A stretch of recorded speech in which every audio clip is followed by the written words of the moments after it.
La Semana de los Derechos de las Infancias y Adolescencias ya se viene, se realizará entre el 14 y el 20 de noviembre con la consigna Ponete a la altura. Conocer y respetar estos derechos es una tarea fundamental y es de todos los gobiernos, las familias y las sociedades en general. ¿Cómo es la situación en Uruguay? ¿Cuáles son los derechos que se ven más afectados? ¿Y qué pasa también con la pobreza infantil? ¿Qué tienen para decir las personas que trabajan en este tema y qué tienen para decir los y las adolescentes? Hoy, en La Letra Chica, ponete a la altura.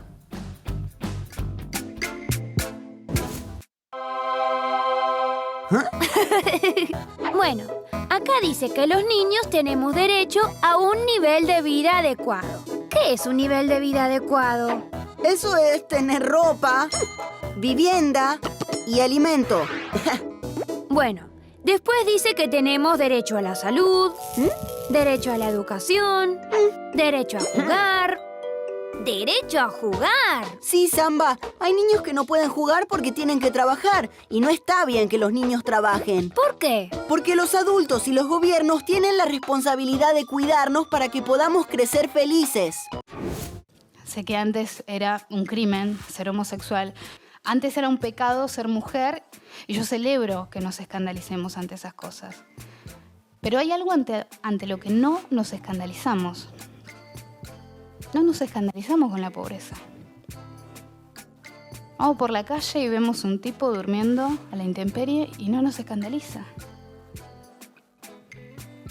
Vamos por la calle y vemos un pibito pidiendo o vendiendo en vez de estar jugando y no nos escandaliza. Para mí el deporte es la mejor herramienta para sacar a los pibes de la yeca y la droga. Y acá no tenemos una puta cancha, no pedimos ni una cancha, no pedimos el Bernabéu, dos arcos que sea vos. Yo no puedo ser feliz si veo un pibito que lo conozco desde que tenía 2 años y lo veo fumando pata base o yo que sé, pasando hambre.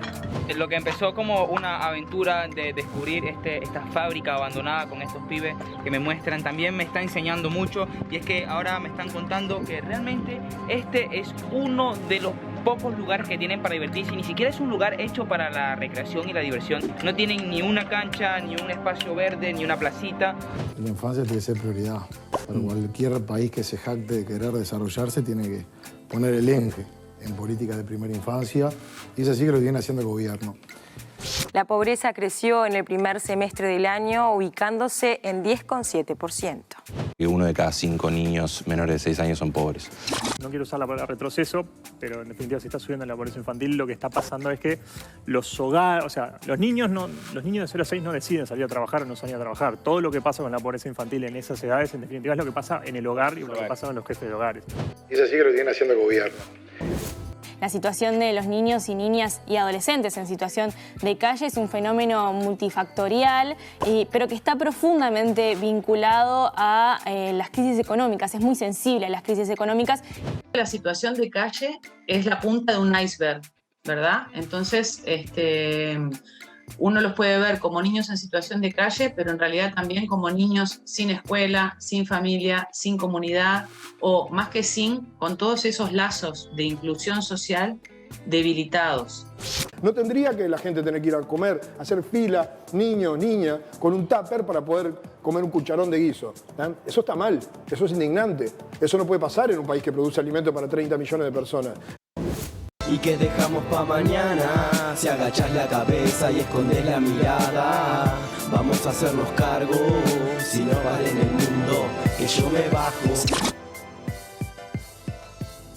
Muy buenas noches, ¿cómo están? Bienvenidos, bienvenidas a esta nueva propuesta de La Letra Chica. Jorge Temponi, ¿cómo andamos? Maite Sarazuela, muy bien, ¿y tú? Muy bien, les recordamos que nos pueden seguir en Twitter, @LaLetraChicaTV, y para participar de la conversación, #LaLetraChica. Y hoy tenemos entre manos, sin duda, uno de los temas más importantes que enfrentamos como sociedad a nivel mundial. Cada 20 de noviembre se recuerda, se conmemora el aniversario de la Convención sobre los Derechos del Niño, que está en la historia a la vuelta de la esquina, muy acá en el tiempo. Es de 1989 y fue el primer tratado de derechos humanos explícitamente para niñas, niños y adolescentes. Recién en ese año entonces, y a través de esa herramienta, se les confirió el estatus de ciudadanos, se les reconoció un conjunto de derechos para que sean garantizados por el Estado, la familia y la sociedad. Y Uruguay ratificó la convención un año después, en el 90, y hay un momento que se toma como referencia en 2004 de adaptación de la legislación nacional en esta línea, pero es claro que nuestra deuda social con infancias y adolescencias sigue siendo enorme. Y para hablar sobre esa deuda y la situación de Uruguay es que en este primer bloque recibimos a Paula Baliato, coordinadora del programa Infancia de la ONG El Abrojo, y también a Lucía Bellanal, coordinadora de la ONG Gurises Unidos. Bienvenidas a ambas y muchas gracias por estar esta noche. Bueno, Muchas gracias. hola, gracias a Hola, ustedes. gracias a ustedes. Arranquemos, aunque sea brevemente, pero hablando de cuál es la importancia de esta semana que se conmemora de justamente los derechos de las infancias y las adolescencias. Bárbaro. Bueno, muchas gracias nuevamente por recibirnos y hacerse eco de esta semana. Primero aclarar que hoy tanto Paula como yo también venimos en nombre de la plataforma Infancia, que es un grupo de organizaciones sociales, de colectivos, que trabajamos en la defensa y promoción de derechos de los niños, niñas y adolescentes, donde también se han sumado diferentes actores, universitarios, agencias, pero básicamente el Comité de Derechos del Niño, ANON, que es la Asociación Nacional de ONGs, la Federación de Organizaciones que trabajan en hogares de 24 horas, hogares de protección, FIPANA, corregime Paula si me olvido, y la red Pro Cuidados. En principio seríamos como los colectivos que... ¿no? Y AUDEC, la Educación Católica. Organización Católica.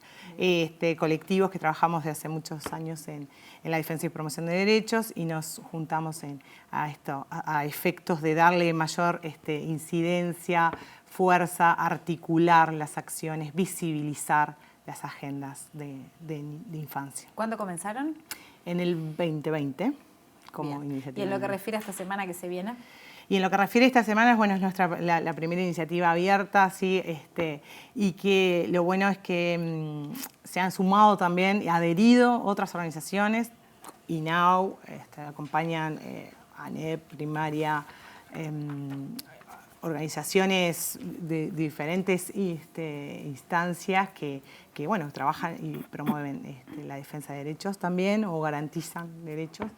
Y esta semana lo que viene a poner sobre la mesa es esa resignificación de esto, ¿no? Conmemorar un nuevo año de la Convención de los Derechos del Niño, que ya estaríamos en los 32, 33 años, de ratificada por nuestro país, y visibilizar la situación, ¿no? En la que están todos los niños y niñas y adolescentes de nuestro país, pero sobre todo también mirando hacia adelante a todo lo que le falta todavía a nuestro país para avanzar, cumplir y garantizar, ¿no? Derechos. Y bueno, y en esto vamos a estar toda esta semana generando diversas actividades que empiezan el 14 y después continúan, empiezan el 14 en la Plaza 1 de Mayo. El Parlamento se pone a la altura, ahí va como bien dirigida también a los parlamentarios que también se han sumado, han adherido a esta instancia, y después continúa en la Plaza Cagancha del 15 al 18 con una serie de mesas y actividades en torno a los grandes temas de infancia y adolescencia de nuestro país. Perfecto, después podemos compartir la grilla en redes. Quería agregar también que elegimos el lema Ponete a la altura. Y bueno, de alguna manera el Ponete a la altura lo que quiere jugar en su doble acepción. Por un lado, en ponerse a la altura de los niños, poder ver con ojos de niños, tener en cuenta.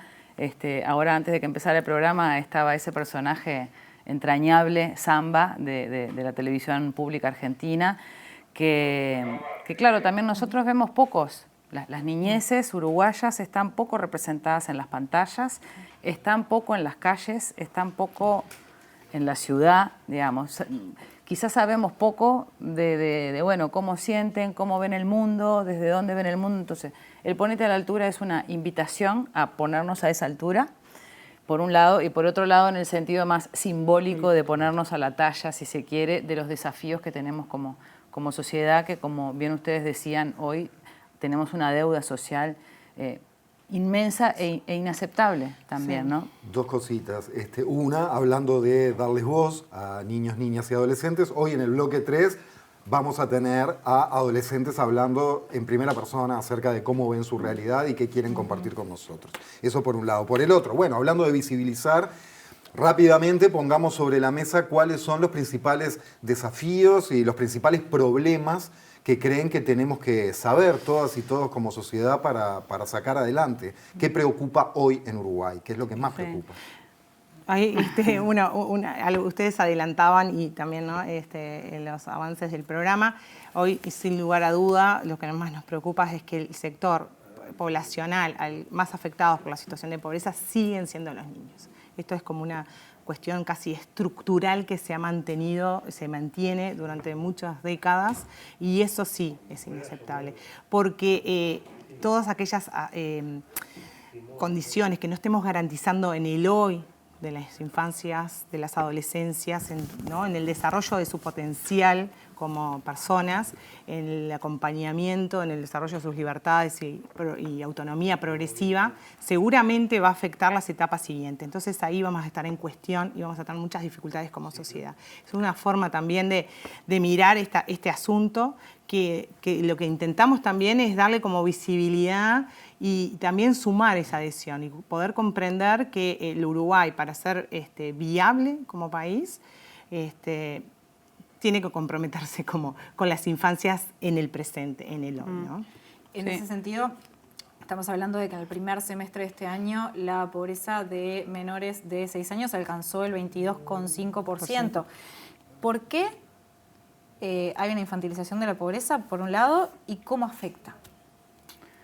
Sí, es un fenómeno estructural. Ya en mediados del 85, Juan Pablo Terra, ¿no?, acuñó la expresión la infantilización de la pobreza. La pobreza tiene cara de niño, de niña en el Uruguay, y eso se ha mantenido, ¿no?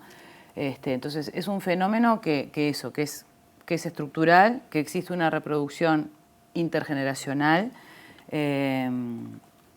y que se requieren políticas activas orientadas, digamos, las políticas hacia la infancia no tienen que ser solo hacia la infancia, tienen que ser hacia las familias con niños, porque en sí, si en el Uruguay se acabara la pobreza infantil, si nos planteáramos como país eliminar la pobreza infantil, que podría ser una meta interesante para ponernos como país, probablemente Uruguay quedara prácticamente sin pobreza. Porque la mayor parte de las personas pobres en el Uruguay son personas menores de 18 años. Y bueno, y eso es muy grave porque la gestación en condiciones de pobreza implica ya a priori un montón de afectaciones y de privaciones desde el punto de vista del desarrollo neurológico. Bueno, hay estudios científicos que marcan eso, ¿no? La gestación. Y después crecer en condiciones de deprivación material, cultural, ¿no?, de posibilidades de acceso a la cultura, al esparcimiento, a oportunidades, etcétera, bueno, pauta el desarrollo de esas personas en primer lugar, pero de la sociedad en su conjunto, porque el principal capital que tiene cualquier sociedad son las personas. Y bueno, entonces ahí en el tema pobreza para nosotros hay una preocupación grande. Hay otra preocupación grande que es más coyuntural, pero que es el tema de la inseguridad alimentaria. Y es inaceptable que un país como el nuestro tenga niños pasando hambre. Entonces, en eso también nosotros hacemos un llamado a ponerse a la altura, a decir, bueno, basta, o sea, hay cosas que no las podemos tolerar. El tema de la vivienda o de condiciones absolutamente precarias, ¿no? La existencia de organizaciones como Un Techo por Mi País en Uruguay, o otra más nueva que ha tenido poca difusión, pero creo que se llama Un Piso por Mi País o algo así, pero es la organización del ex ministro de Desarrollo Social, Bartol, que trabaja poniendo pisos en algunas casas. Bueno, eso lo que nos habla es de que hay compatriotas y que son, en general, tienen familias numerosas, etcétera, que viven sin piso o en condiciones muy precarias. Y bueno, y creemos que nosotros como sociedad tenemos todas las condiciones, no tenemos excusas para tener estas situaciones. Entonces, en ese sentido también creemos que es necesario generar un gran acuerdo nacional un gran acuerdo nacional en relación a las infancias y las adolescencias, planteándose objetivos país, porque los problemas que tenemos no se solucionan en una administración de gobierno, no se solucionan en 5 años. Los temas de, bueno, estos estructurales de pobreza, los temas de inseguridad alimentaria, y también hay otros problemas, ¿no? Como las violencias intrafamiliares, los efectos de la violencia basada en género, la violencia institucional, las cárceles, digamos, no hay personas menores de 18, pero están llenas de gente joven, de 18 a 25 años, en un país como el nuestro. Sí, y ahí también se ven los ciclos, ¿no? El ciclo de vida. Hacemos un estudio en cárceles, el ciclo de vida y cuál fue la historia de estos niños, bueno, cuando eran niños, estas personas que están en cárceles, seguramente estaban naciendo y creciendo en estas condiciones. Entonces, eso es lo que apuntamos, ¿no? Y nos parece que la salida tiene que ser, y el llamamiento de todos es a unirnos a un pacto nacional, un acuerdo nacional, que sea política de Estado, efectivamente, el asunto de las niñeces y las adolescencias en el país. Perdón, ¿qué tipo de políticas de Estado se han mostrado, se muestran o se pueden mostrar exitosas para atacar esto? Bueno, exitosas como así, porque seguimos con el problema, entonces yo creo que lo que hubo en determinados momentos fueron iniciativas, pero a corto plazo o no suficientes todavía como para revertir, ¿no? El tema. En lo que tiene que ver, sí, asignaciones familiares, en ese sentido, ¿no? El ver el núcleo familiar, bueno, algunas prestaciones que existieron, pero que, bueno, por ahí también se están reviendo, y también a veces los montos no son suficientes porque en nuestro país, la inflación y demás, los precios suben, entonces seguimos con ese desafío y tensión, ¿no? De cuántos deberían ser las transferencias, las asignaciones familiares para al menos una base para garantizar el acceso básico a los recursos que todas personas, ¿no? necesitan. Esto que decía Paula de la seguridad alimentaria, que muchas veces en el caso de las infancias se cubre por la escuela básicamente, no tanto en el nivel de educación media ni media superior, eso está cubierto, previsto, simplemente hay iniciativas puntuales según el centro, la dirección del centro o la comunidad de ese centro que se está más sensible, pero ya ahí en la adolescencia hay otra falta, ¿no? En cuanto también, entonces después, pandemia de por medio y toda esta situación de inseguridad alimentaria, los niños comen una vez, ¿no? Se come una vez. ¿Comes? Sí, claro, pero la perspectiva es una vez al día. Es a las 7, es una cena. Entonces, y las ollas, en ese sentido, también funcionan algunas en la noche, los merenderos, pero es una vez, ¿no? Cuando capaz que al común de la sociedad hablamos de seguridad alimentaria, nos estamos imaginando por lo menos 3 ingestas diarias. No, las poblaciones con las que trabajamos muchas veces los fines de semana o durante periodos de vacaciones, y los que no están, porque también el tema de la escuela es a veces el débil vínculo que hay con la educación primaria, y bueno, también a nivel medio esa situación de alimentación no está garantizada, de hecho, entonces, bueno, ese almuerzo, ese desayuno que necesitamos para empezar el día no está cubierto, ¿no? Sí, no, en términos de recetas, quizá no hay recetas, ¿no? Pero sí hay criterios a tener en cuenta, orientaciones que tienen que ver con la integralidad. Nosotros hoy no tenemos como país políticas integrales, porque tenemos políticas fragmentadas, políticas focalizadas para los niños en situación de pobreza, pero no hay una integralidad, ¿no? Tenemos sectoriales, ¿sí? Pero no políticas integrales que aborden a la persona, al ciclo de vida en su conjunto. Entonces, la integralidad. Una institucionalidad que habilite esa integralidad. También hoy ya es sabido que ningún problema lo resuelve un solo sector. Digamos, el suicidio adolescente, que hoy es un tema, ¿no? Es un tema de preocupación. Bueno, sabemos que el tema del suicidio no es un asunto solo de salud o de salud pública. Intervienen otros elementos, otros factores, o los temas de violencia. ¿Quién resuelve los temas de violencia? Requieren el conjunto de instituciones. Entonces, ahí nosotros decimos también, bueno, la integralidad, la necesidad de reformar las instituciones, generar una nueva institucionalidad, poder caminar hacia un sistema nacional de promoción y de protección, que haya políticas que sean de protección, es decir, proteger cuando se vulneran derechos, pero también de promoción de los derechos, ¿no? La territorialidad, servicios en los territorios y políticas en los territorios.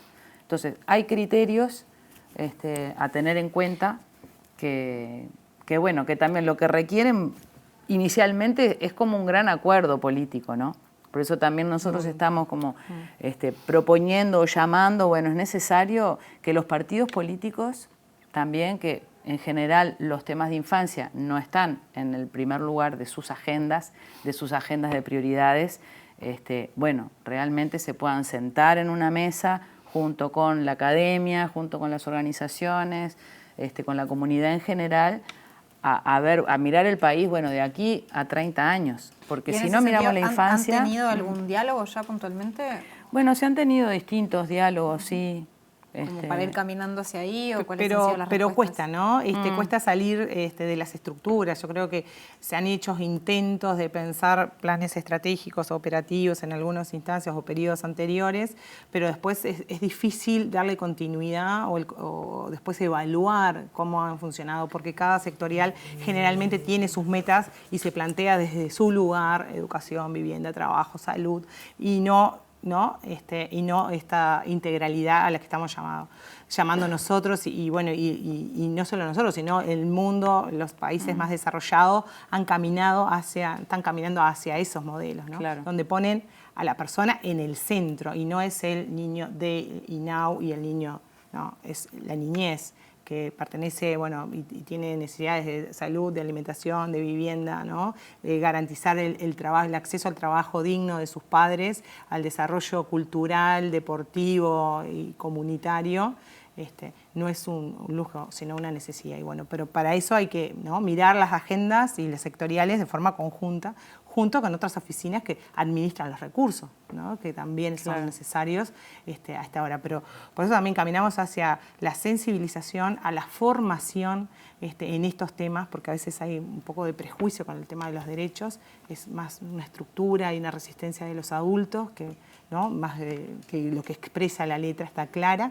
Y también lo vemos en el tema de la formación, y cuando Paula trae el tema del abordaje territorial, nos parece importantísimo en esas terminales de las políticas también, ¿no?, tener los agentes formados, los docentes formados, los médicos, los enfermeros, los agentes de policlínica, sensibilizados y comprendiendo, ¿no? Generalmente se mira a la situación más vulnerable o más problemática que llega a estos servicios desde una estructura particular de tu historia, de tu trayectoria de vida, que nada tiene que ver con una mirada integral, con el abordaje profesional que tiene que tenerla. Paula y Lucía, muchas gracias. Nos han puesto en tema, hay mucho por conversar en la noche y sobre este tema infinito, pero nos han puesto en tema que era la idea de este primer Los esperamos en las actividades de la semana. Y nos ponemos todos a la altura. Hay varios, hay de todo aparte. Hay de todo, sí. Realmente, como en botica. Bueno, seguimos con la letra chica en el próximo bloque. Seguimos en tema. Vale.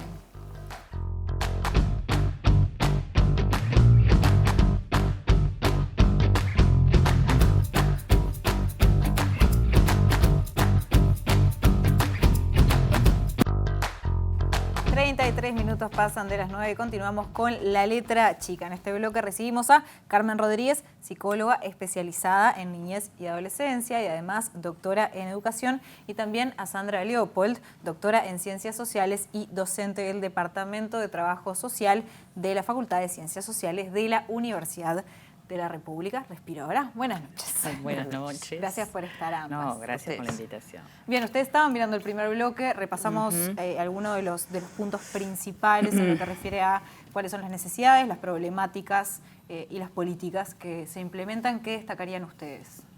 Bien. Quizás a los efectos de, precisamente, de dar continuidad a lo que se venía conversando en el primer bloque, que me parece que fue muy claro en el sentido de ubicar, ¿no?, por un lado, y eso era parte del inicio del programa, ¿no?, de ubicar ese punto de inflexión que supuso la Convención Internacional de los Derechos del Niño, ¿no?, en cuanto yo diría fundamentalmente a dos cuestiones, ¿no? Por un lado,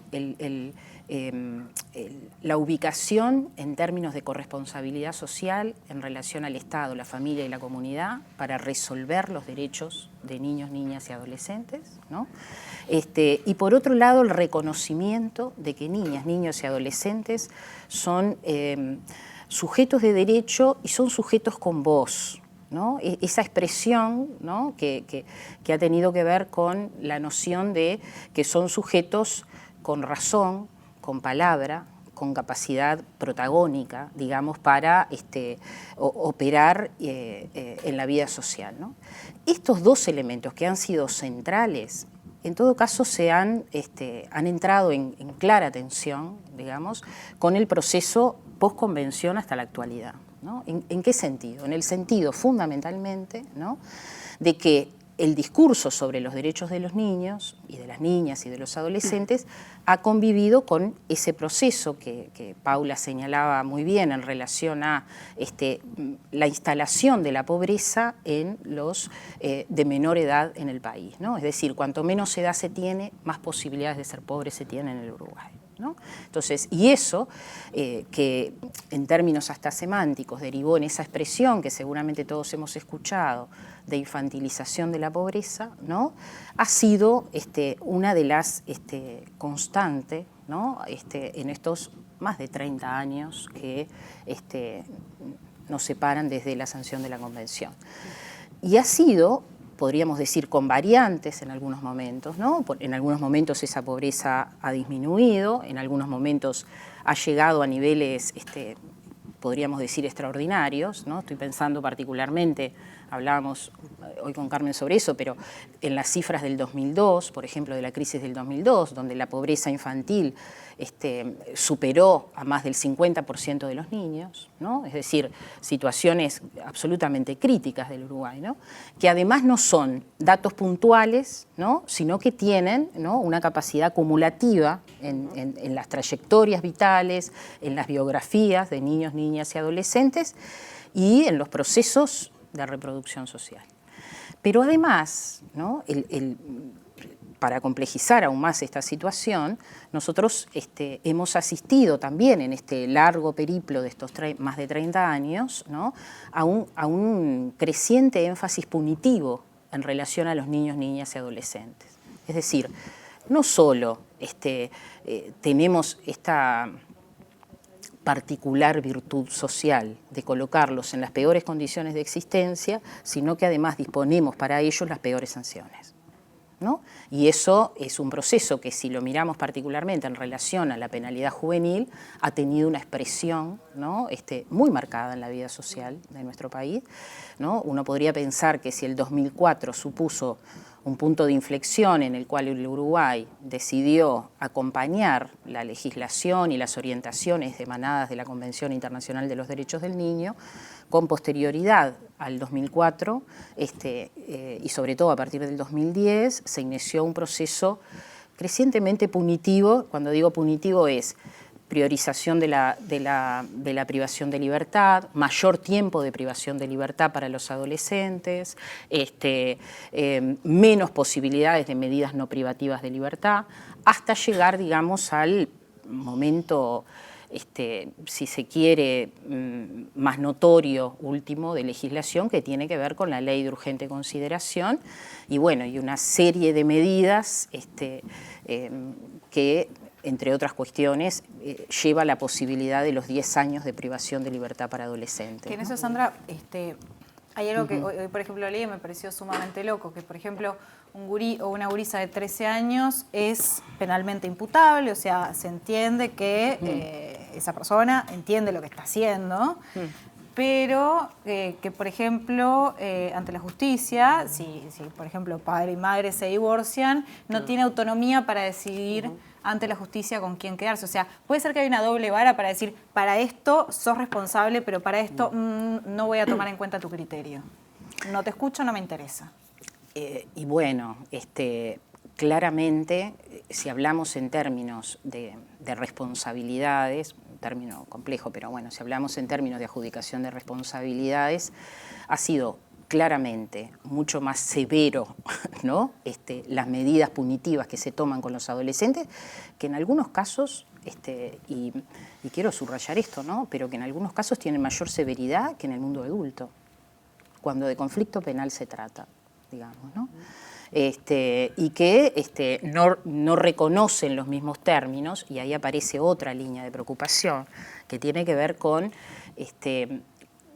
cuánto efectivamente, en términos sociales, ¿no? Hemos estado dispuestos a reconocer, ¿no? en niños, niñas y adolescentes un sujeto en capacidad racional de participar de los asuntos sociales, de tener protagonismo, de reconocer ¿no? El sentido de su palabra y de sus enunciados, digamos, ¿no?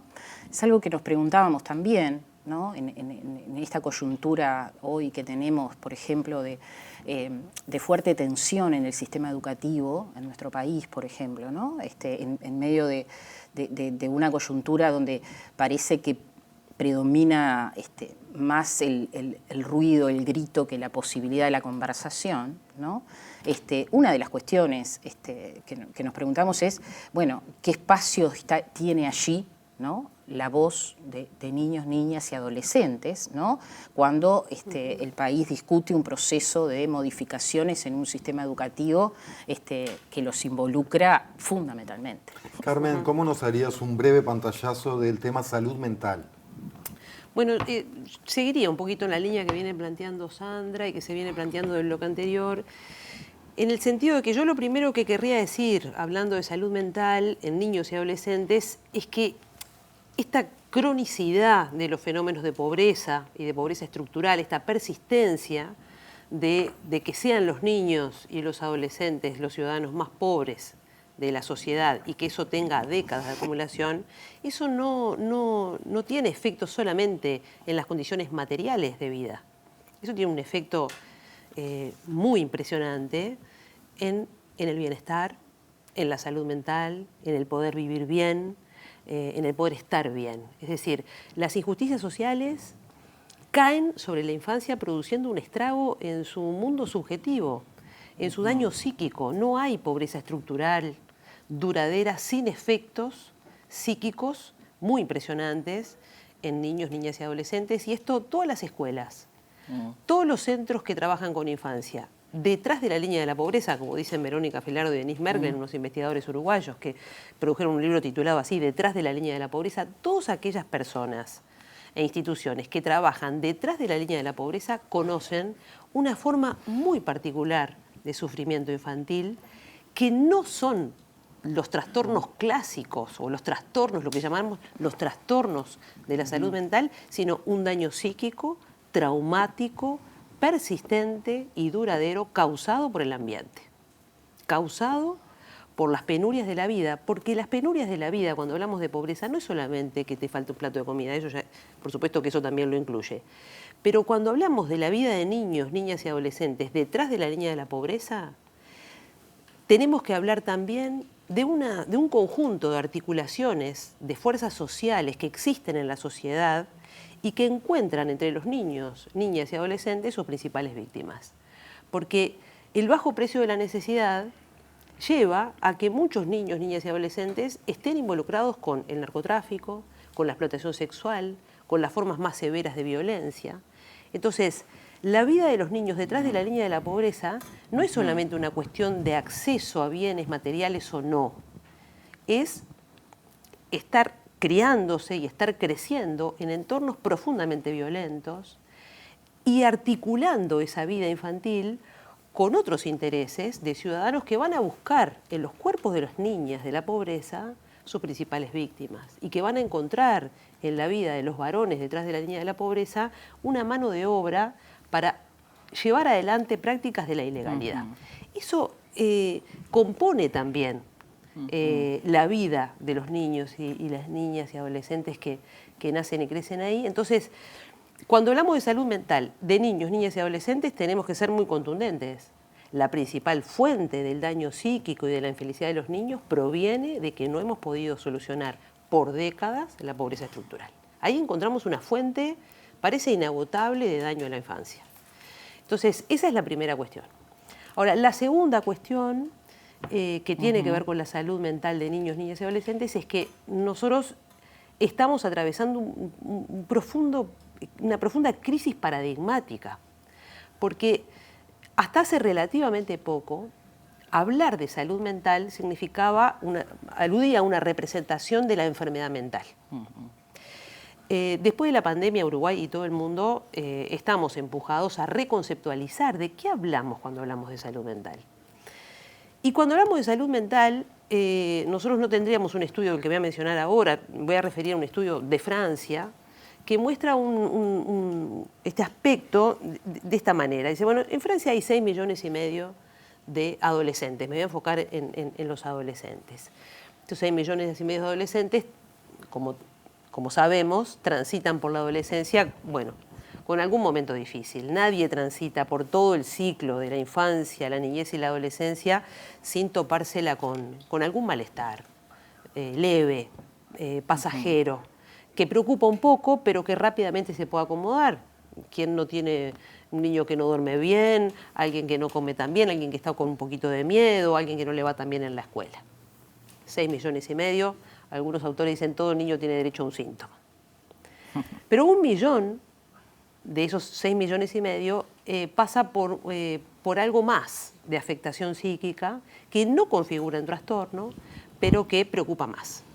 Las conductas de riesgo, las autolesiones, pasajes por periodos de depresión, angustia, es decir, un despliegue de algo un poco más fuerte, más intenso, inquietante, que requirió eventualmente ayuda profesional, pero solo 150.000 de los 6,5 millones van a constituir un problema de salud mental duradero durante el resto de la vida. Estos números nos dicen muchas cosas. Una de las cosas que nos dicen es que la mayoría de los niños, niñas y adolescentes pasan por momentos difíciles desde el punto de vista de su salud mental, pero la enorme mayoría no cargan con un trastorno.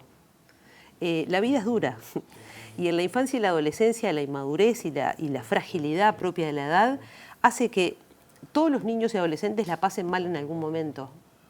Pero no estamos ante trastornos, estamos ante la importancia de intervenir oportunamente, de acompañarlos, de contenerlos, de consolarlos, de brindarles apoyo emocional y la gran mayoría de ellos saldrán adelante.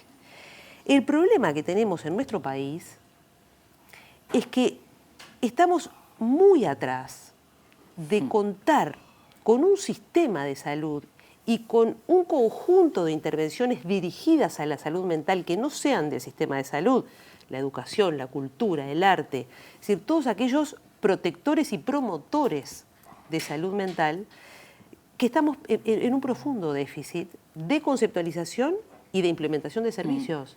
Uruguay tiene, los adolescentes lo dicen todo el tiempo, ojalá que lo digan quienes vienen acá, que se sienten solos, que no saben con quién hablar, que cuando piden hora para el sistema de salud demoran meses o no llega.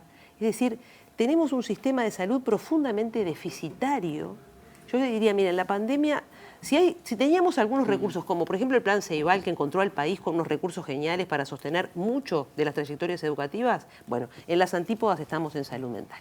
Es decir, estábamos muy mal preparados en materia de salud mental para afrontar los efectos de la pandemia. Entonces, tenemos un desafío enorme en generar dispositivos de promoción, de protección para todos y generar esos dispositivos que no son el hospital psiquiátrico, que no son la medicación psiquiátrica, que no son la consulta psiquiátrica, aunque lo pueda incluir pasajeramente, que son todo lo que hay que hacer con un adolescente, con un niño que pasa momentáneamente por un quebranto de salud mental. Está bueno ahí como herramienta o como vehículo, como contexto el sistema educativo, pero faltan recursos y énfasis. Por supuesto. El sistema educativo siempre va a ser, para los niños, para las niñas y los adolescentes, la gran caja de resonancia, donde ahí se expresan pasan cosas muy lindas en las escuelas, en los liceos y en los adultos, pero allí... también se ve mucho, ¿no? Sí. Cuando se habla de violencias, por ejemplo. Totalmente. Entonces, acá el desafío es cómo en los lugares naturales de la infancia social, no, naturales no, socialmente construidos para los niños, niñas y adolescentes, ahí encontramos una perspectiva de salud mental. Y entendemos que, porque además la forma en que los niños expresan su daño psíquico, su dolor psíquico, se confunde muchas veces con problemas de conducta, con desobediencia, con faltas de respeto. Entonces, tenemos que avanzar mucho en capacitarnos mucho para ser buenos intérpretes del daño psíquico de los niños. Porque un niño que se porta mal nos está diciendo que precisa ayuda. Un niño que no estudia mucho, a veces también nos puede estar diciendo que precisa ayuda. Entonces, ¿cómo dejamos de leer los problemas de la infancia menos punitivamente, como decía Sandra, y adquirimos más esta capacidad de ser adultos, estemos donde estemos, en las casas y en las instituciones, contenedores, buenos intérpretes, acompañantes de un proceso de crecimiento, y ahí nosotros tenemos que avanzar muchísimo. Les pido brevedad porque se nos viene el tercer bloque donde vamos a estar hablando justamente con adolescentes, pero les quería preguntar a ustedes como adultas y adultas que justamente están metidas en este tema, ¿por qué piensan que nos cuesta tanto ponernos a la altura, como decían en el primer bloque, de poder mirar a la par? ¿Por qué nos cuesta tanto preguntar? ¿Por qué nos cuesta tanto escuchar? ¿Por qué nos olvidamos que fuimos niños, niñas, adolescentes, que la adolescencia es un caos? ¿Por qué? ¿Por qué nos ponemos en ese lugar tan alto? Bueno. La pregunta va a ser muy profunda. Sí, horrible para última y nos queden pocos minutos, pero la esencia. Yo lo primero que es un poco atrevido capaz, pero la adolescencia quizás sea un caos. No es solo un caos. Es una fuente de energía, de posibilidad, de desafío, de escritura de un tiempo diferente, ¿no? y de formulaciones diferentes a las que podemos nosotros ya tener aprendidas en términos de adultos. Quizás también nos pasa, ¿no? Hemos hablado, creo, también con Carmen otras veces de esto, pero que nosotros hablamos poco de los adultos, ¿no? Hablamos, ¿no? Generalmente nos ubicamos, además, ¿no? En términos de docentes, de investigadores, en relación a la infancia y la adolescencia. Y en verdad esto que son construcciones sociales, históricas, han sido construidas en lógica de relación, ¿no? Para una infancia y una adolescencia se ha pensado un mundo adulto, ¿no? Determinado, se ha pensado un mundo adulto determinado, ¿no? Hablamos poco de cómo somos nosotros los adultos, hablamos poco de nuestras rigideces, hablamos poco también a veces de lo difícil también que es ser adulto en este tiempo. No es una aventura sencilla tampoco, ¿no?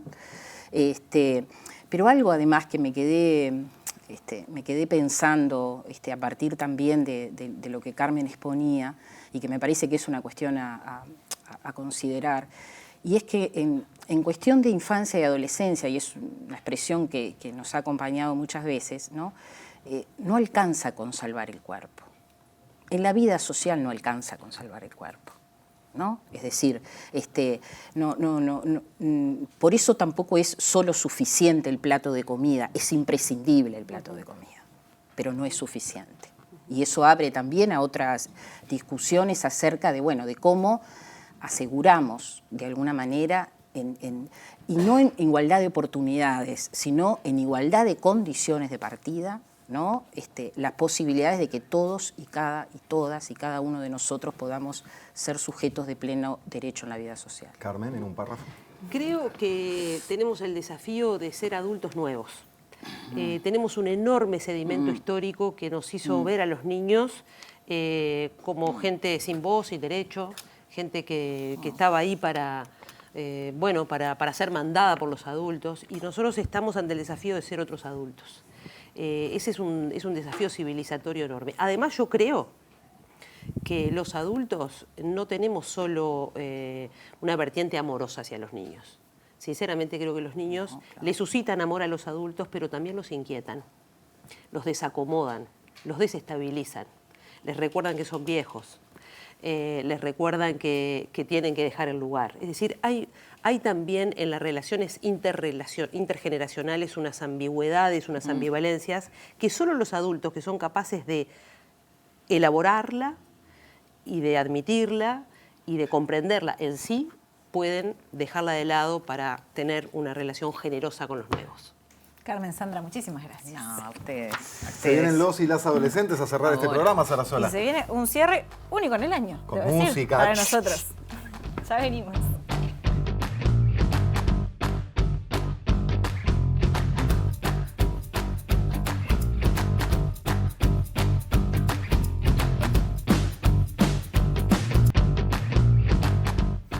Nos parecía absolutamente fundamental en este programa tener directamente la palabra de dos adolescentes para que nos dijeran cuáles son sus sensaciones. Por supuesto que desde ya los liberamos de hablar en nombre de más nadie que de ustedes dos. ¿Tá? Vamos a charlar con ustedes para ver qué sienten y qué piensan con todos estos temas que venimos conversando. Recibimos entonces a Dandara Testa, que participa, del programa Con Causa de la ONG América Solidaria. Dandara, gracias, buenas noches. Muchas gracias.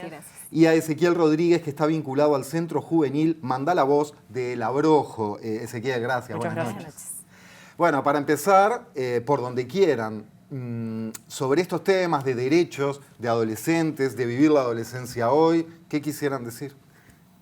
Bueno, para empezar, como el que entendemos como derechos adolescentes, ¿no? Tipo estas cosas básicas que todos tendríamos que tener asegurados del momento que nacemos, pero que en la realidad sabemos que no se ve así. A mí se me hace muy importante.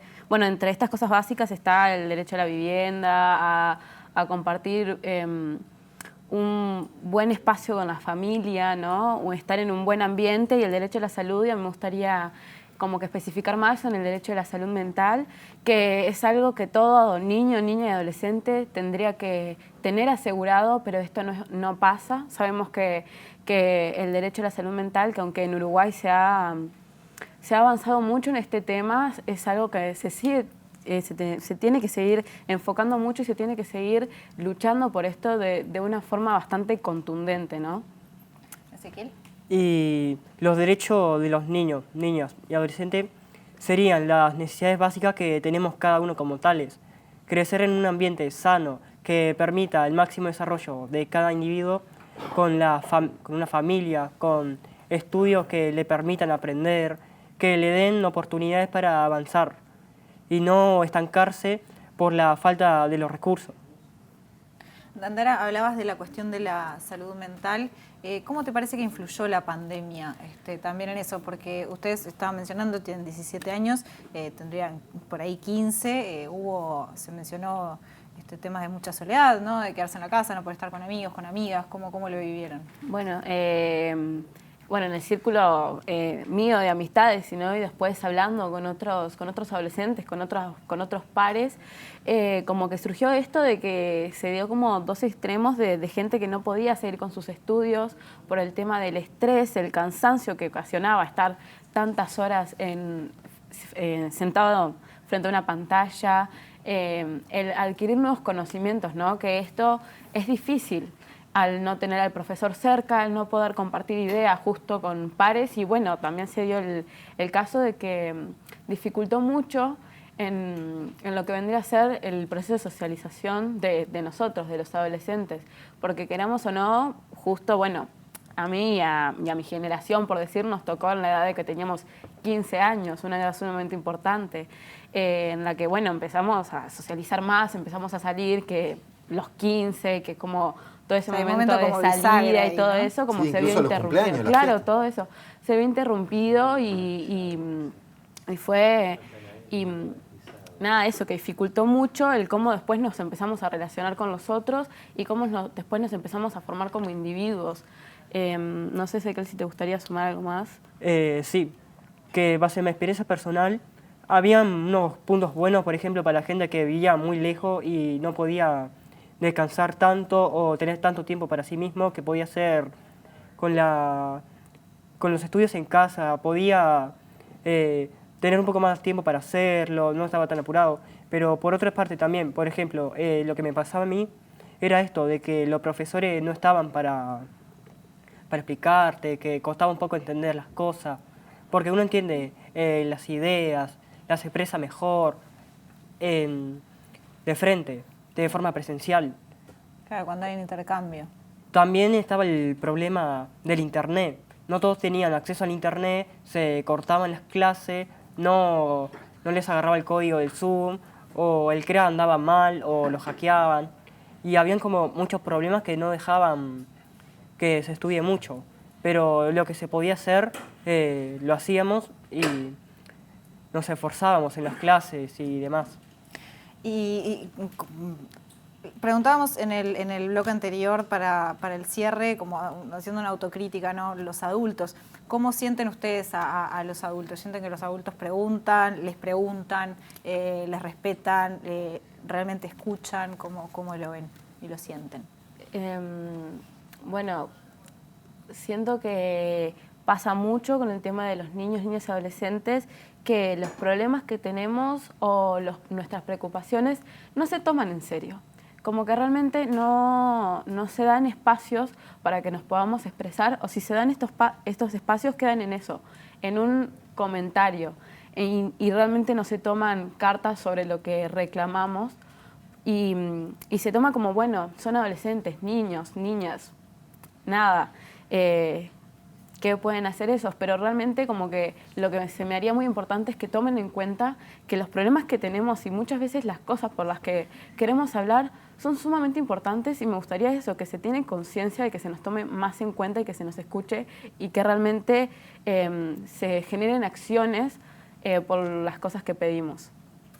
Y por otra parte también está el caso de son edades diferentes, un adolescente de antes no es como un adolescente de ahora, y cuesta un poco entenderse con otra persona de otra edad, que tiene otra mentalidad, tiene otros conocimientos, otras creencias, y cuesta un poco mantener esa comunicación o tratar de tener una misma idea sobre el problema. Para cerrar, ¿qué los hace felices o más felices? Bueno, claramente el compartir, ¿no? con nuestras familias, con nuestros amigos. Bueno, esto hablando de lo que habíamos hablado anteriormente, de las clases. El liceo, aunque muchas veces es algo muy estresante, te genera esa posibilidad del poder compartir con tus amistades, que es una instancia muy linda. Y bueno, yo recalcaría eso, como el compartir. Volver a los estudios presenciales me pareció una muy buena noticia, que a muchos nos puso felices como estudiantes, porque íbamos a poder retomar la clase con normalidad, ya no íbamos a estar en ese mundo de estar en el cuarto, con la computadora, tener que esperar. No, que ya teníamos que estar con el profesor y hablar directamente. Siempre fue como lo que siempre hacíamos, y no teníamos como la costumbre de llevarlo a lo digital. Y yo creo que sería eso. Dandara, Ezequiel, muchas gracias. Muchas gracias. Los despedimos a ustedes porque nos vamos a un tapecito para que después venga la música. Gracias. Exacto. Bueno, vamos al tape y ya nos vamos a sorprender.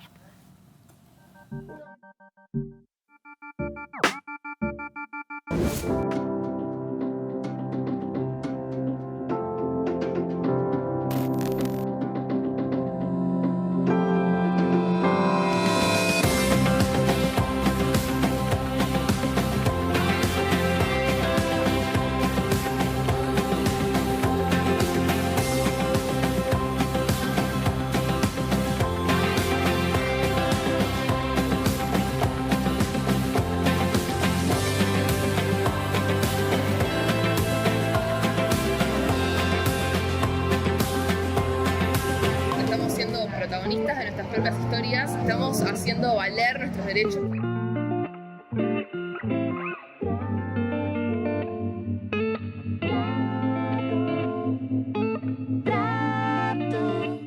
En estos tiempos donde todo el mundo se trata mal entre sí, siempre está bueno ver una forma de buscar la paz entre la gente.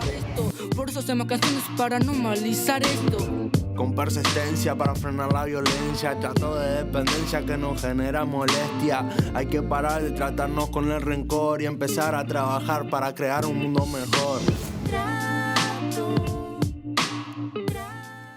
el pasado lunes se celebraron 20 años de la campaña Un Trato por el Buen Trato, que trabaja justamente en la prevención del maltrato hacia niños, niñas y adolescentes. Los muchachos participaron entonces en la creación de una canción que van a interpretar a continuación.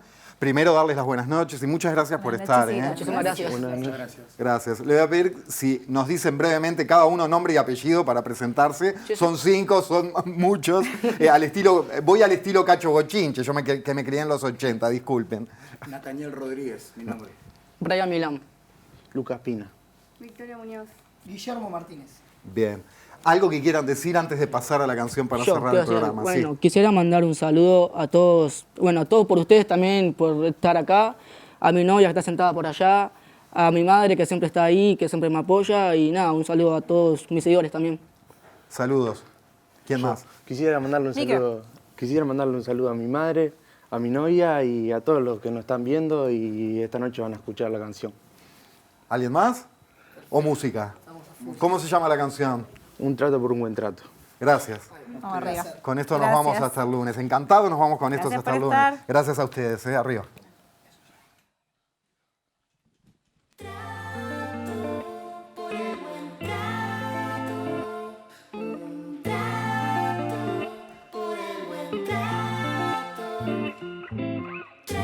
Yo, yo.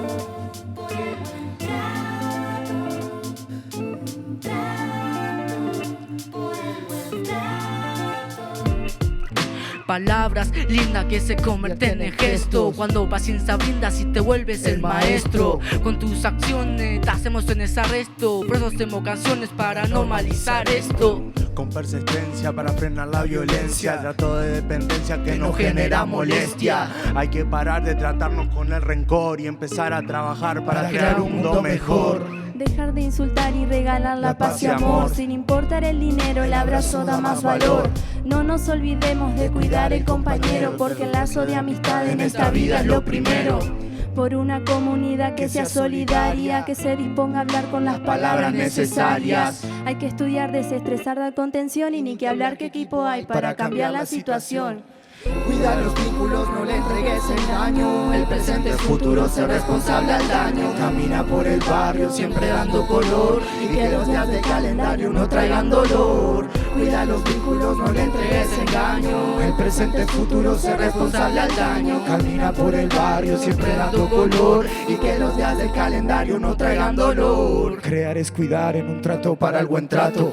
Hablar y escuchar al ponerse en otros zapatos. Somos claves en claves con mensajes sensatos, dando llave y al que sabe aprovechar el rato. El pacto es que actos no den espanto al reparto y que todos tengan todo y no unos pocos tengan tanto, porque irse a los extremos es causa de mucho llanto y el único remedio es que nos miremos con tacto. Quiero aprender a tu lado con humildad y respeto, seguir siendo un niño grande, emocionar y dar afecto, entender que lo importante es amar y ser honesto, aprender de los errores y no salpicar al resto, porque todos fallamos, date la oportunidad de encontrar en esa crisis una posibilidad. Persevera y triunfarás, solo nunca estarás. Que la música nos una y nos enseña a vincular.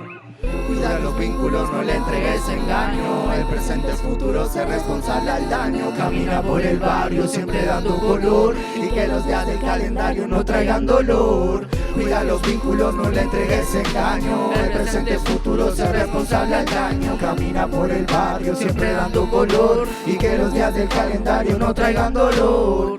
Y ustedes de su casa también, pónganse a la altura. Estamos todos juntos acá, un trato por el buen trato. En esta semana, ya saben. El colectivo Tiempo, Brian, BK, Lucas, Vicky. Muchas gracias. Un placer. Muchas gracias. Muchísimas a todos. gracias. Muchas gracias.